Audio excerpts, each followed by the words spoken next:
خدا کے پھول۔ اب خاندان رسالت کے افراد میدان میں آئے، امام علی مقام کے بھائیوں نے، حضرت عقیل کے فرزندوں نے، حضرت مسلم کے حقیقی بھائیوں نے میدان کربلا میں تلوار چلانی شروع کی اور یہ ثابت کرنا شروع کیا کہ ہم ہاشمی خاندان کے جوان ہیں، ہماری شجاعت اور بہادری کے سکے بیٹھے ہوئے ہیں۔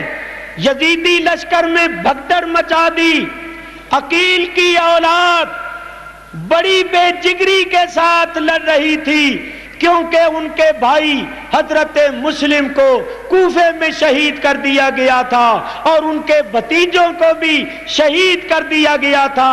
ان کو بڑا دکھ اور صدمہ تھا، انہوں نے شجاعت کے جوہر دکھائے اور مار مار کے یزیدیوں کی لاشوں کے انبار لگا دیے، مگر وہ کب تک ہزاروں کا مقابلہ کرتے؟ جام شہادت نوش کر گئے، جنت الفردوس میں پہنچ گئے۔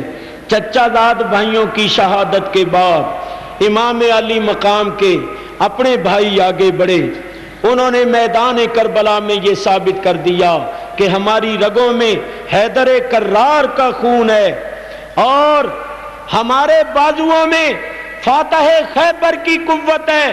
وہ جوہر دکھائے کہ مار مار کے یزیدیوں کے انبار لگا دیے، آخر وہ بھی جام شہادت نوش کر گئے۔ اب امام علی مقام کی آنکھوں کے سامنے ایک منظر تھا، تڑپا دینے والا منظر۔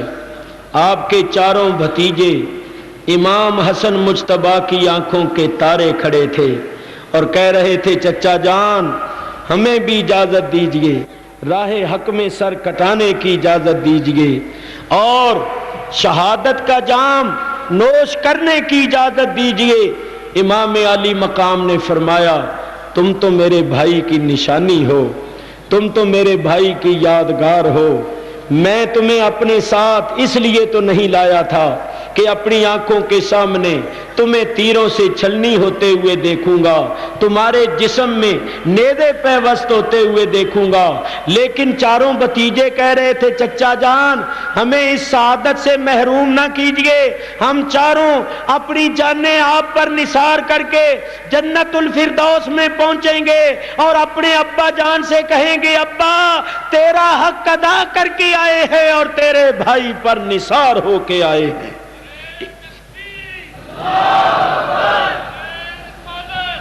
ان چاروں میں ایک وہ بھی تھا جس کا نام تھا قاسم، 19 برس کی عمر ہے، شباب کا عالم ہے، یہ چمن زہرا کا وہ پھول تھا جو کھلا ہوا تھا، لہلہاتا ہوا پھول تھا، یہ بھی اجازت مانگ رہا تھا۔ امام علی مقام نے ایک نظر دیکھا تو فرمایا، قاسم میں تمہیں کس طرح اجازت دے دوں، تم سے تو میری بیٹی کا مستقبل وابستہ ہے۔ حضرت امام قاسم کہہ رہے تھے، چچا جان مجھے اس سعادت سے محروم نہ رکھیے، میں بھی راہ حق میں جان قربان کرنا چاہتا ہوں اور فردوس بری میں پہنچنا چاہتا ہوں۔ اللہ اللہ، امام علی مقام جو راہ حق میں سب کچھ قربان کرنے کا عزم کر چکے تھے، انہوں نے نہ تو اپنے جوان بھتیجے کی جوانی کو دیکھا، نہ شباب کو دیکھا اور نہ اپنی بیٹی کے مستقبل کو دیکھا۔ ارے دیکھا تو صرف یہ دیکھا کہ جس پرچم کو نانے نے بلند کیا ہے وہ نیچا نہ ہونے پائے، جس گلشن اسلام کی آبیاری میرے نانے نے اپنے خون سے کی ہے، مجھے قاسم جیسے جوانوں کا بھی خون دینا پڑے تو میں دے دوں اور اس کو تازگی بخش دوں اور اس کو خدا کا شکار ہونے سے بچا لوں۔ آپ نے اپنے اس پیارے بھتیجے قاسم کو بھی رخصت کر دیا۔ حضرت امام قاسم یزیدی لشکر کے سامنے جاتے ہیں اور فرماتے ہیں، بدبختو، اپنے نبی کا گھر اجاڑنے والوں، چمنے زہرا کے پھولوں کو کاٹ کاٹ کے خاک و خون میں تڑپانے والوں، یہ کوئی بہادری نہیں ہے، یہ کوئی شجاعت نہیں ہے کہ ہمارا ایک آتا ہے اور تمہارے 20 100 اس پر ٹوٹ پڑتے ہیں۔ بہادری یہ ہے کہ ایک کا مقابلہ ایک کے ساتھ ہو۔ کیا تمہارے اتنے بڑے لشکر میں کوئی ایسا ہے جو تنہا میرا مقابلہ کر سکے؟ میں اس کو بتاؤں کہ میں کون ہوں؟ میں حیدر کرار کا پوتا ہوں، میں فاتح خیبر کا پوتا ہوں، میں حسن مجتبیٰ کا لخت جگر ہوں۔ آؤ، اگر ہاشمی خاندان کی شجاعت کو دیکھنا ہو، علی مرتضیٰ کی قوت ربانی کو دیکھنا ہو، تو میرے مقابلے پر کسی ایسے کو بھیجو جو تم میں بہت بڑا پہلوان ہو، جس کو اپنی قوت و طاقت پر اور اپنے فن پر ناز ہو۔ یزیدی لشکر میں ایک بہت بڑا پہلوان تھا جس کا نام تھا ارزق۔ کتابوں میں لکھا ہوا ہے کہ یہ اکیلا 1000 کا مقابلہ کرتا تھا، 1000 پر بھاری ہوتا تھا۔ عمر بن سعد نے ارزق سے کہا کہ جاؤ اس نوجوان کا مقابلہ کرو، اس نوجوان کو قتل کرو۔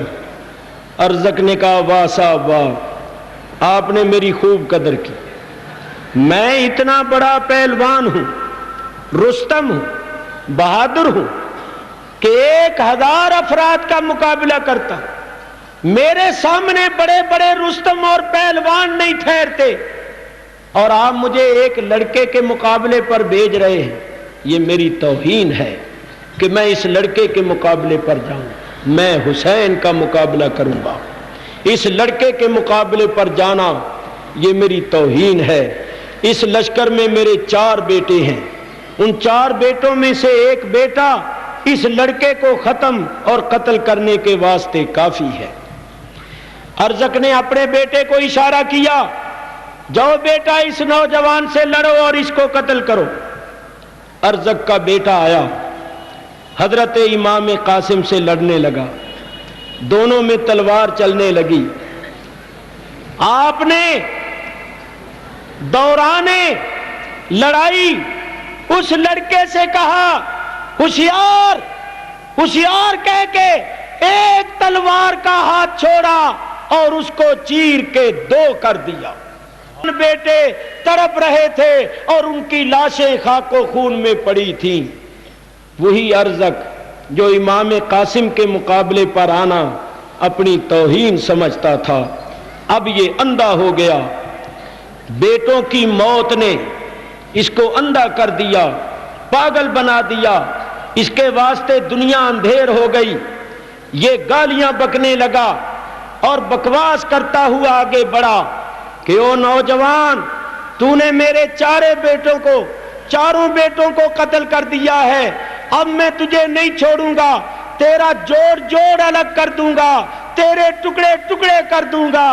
حضرت امام قاسم نے کہا کہ تو بکواس کر رہا ہے، گالیاں دے رہا ہے، تیری گالیوں کا جواب ہمارے پاس گالیوں کی صورت میں نہیں ہے، کیونکہ یہ ہماری شان کے لائق نہیں ہے۔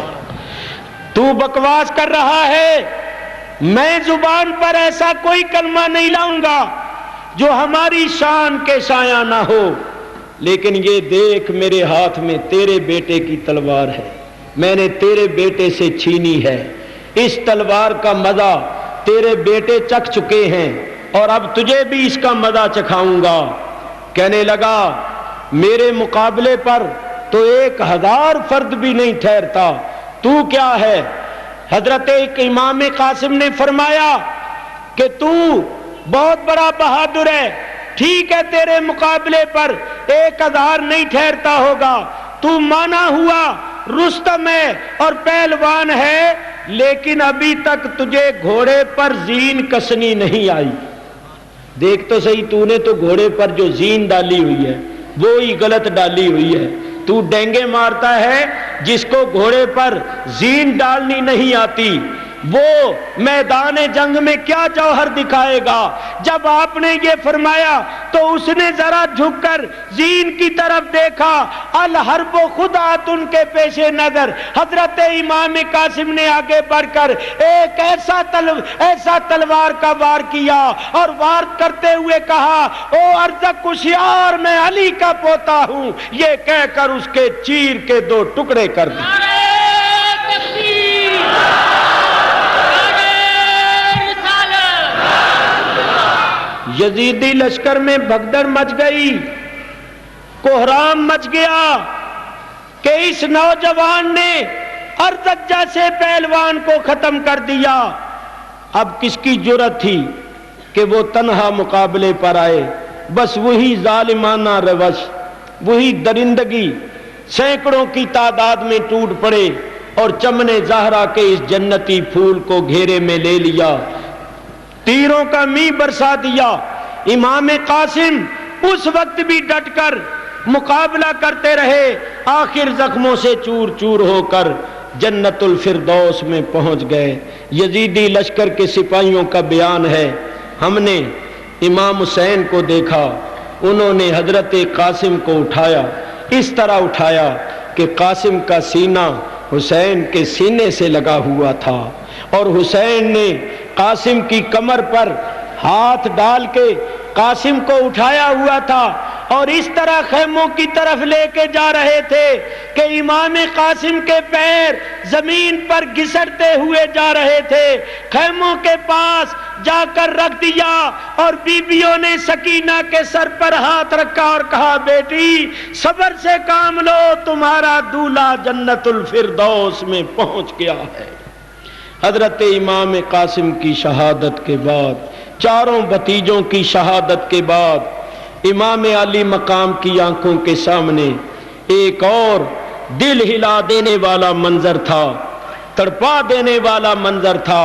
آپ کے دونوں بھانجے حضرت محمد و عون، حضرت سیدہ زینب کے جگر پارے کھڑے تھے۔ ماما حضور ہمیں بھی اجازت دیجیے۔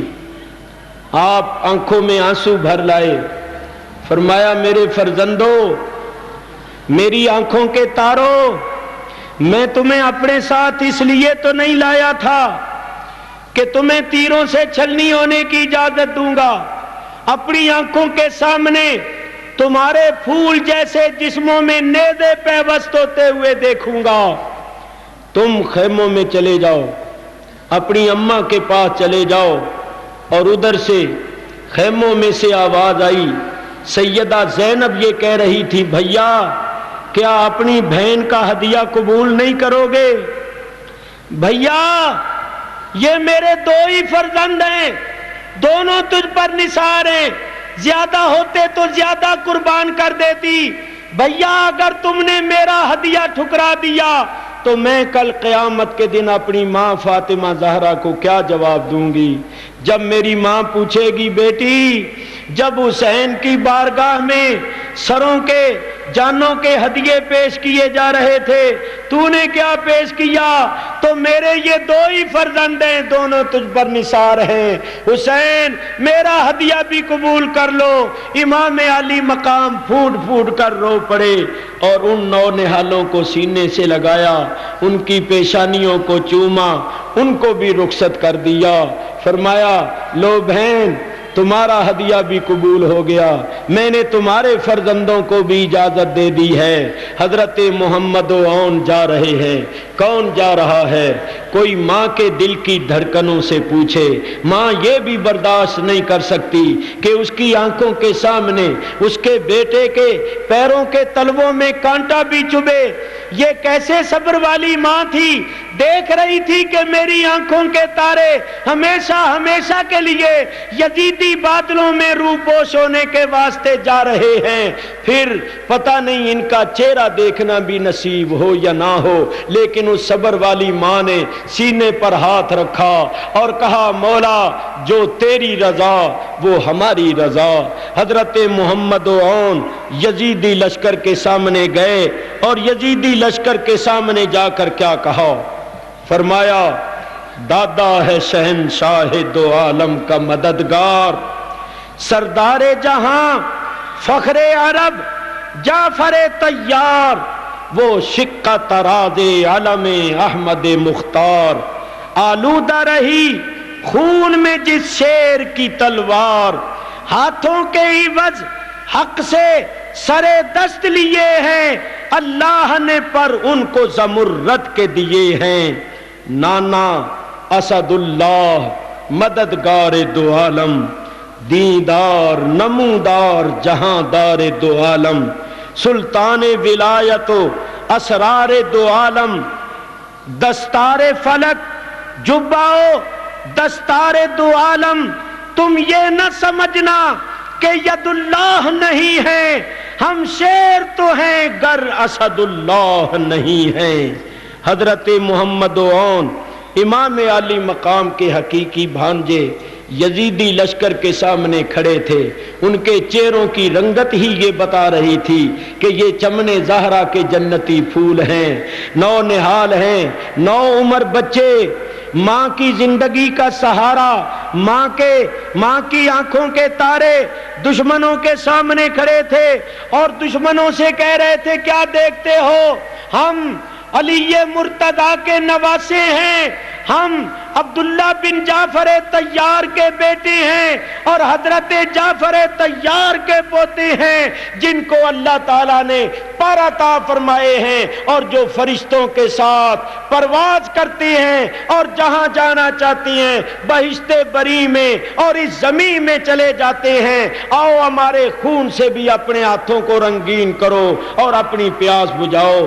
وہ درندے ان بچوں پر بھی ٹوٹ پڑے، انہوں نے خدا داد قوت کا مظاہرہ کیا، بعضوں کو زخمی کیا، مگر یہ چھوٹی عمر کے بچے کب تک دشمنوں کا مقابلہ کرتے؟ آخر یہ دونوں بھی زخموں سے چور چور ہو کر جام شہادت نوش کر گئے۔ امام علی مقام ان دونوں کی لاشوں کو اٹھا کر لائے اور خیمے کے پاس لا کر رکھتے ہوئے کہا، لو زینب تمہارا ہدیہ بھی قبول ہو گیا، آؤ اپنے پھولوں کو دیکھ لو، تمہارے یہ فرزند جنت الفردوس میں پہنچ چکے ہیں۔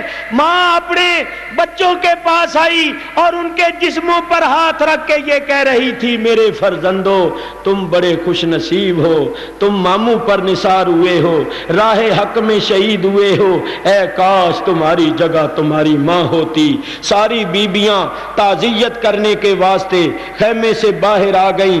امام علی مقام نے ایک ایک کا ہاتھ پکڑ کر خیمے پہنچایا اور صبر کی تلقین فرمائی۔ کیا دیکھا کہ حضرت سیدہ شہر بانو نے کہا، میرے سر کے تاج علی اصغر کی حالت مجھ سے دیکھی نہیں جاتی، شدت پیاس سے بے تاب ہے، یہ تڑپتا ہے تو اس کا تڑپنا اور اس کا رونا دیکھا سنا نہیں جاتا، کلیجہ منہ کو آتا ہے، کسی طرح اس کی پیاس بجھاؤ۔ فرمایا میں کس طرح اس کی پیاس بجھاؤں؟ حضرت عباس علمدار جوش میں آئے، فرمایا افسوس ہمارے ہوتے ہوئے یہ بچے پانی کی ایک ایک بوند کو ترسیں، میں پانی لاؤں گا اور اس معصوم کی پیاس بجھاؤں گا۔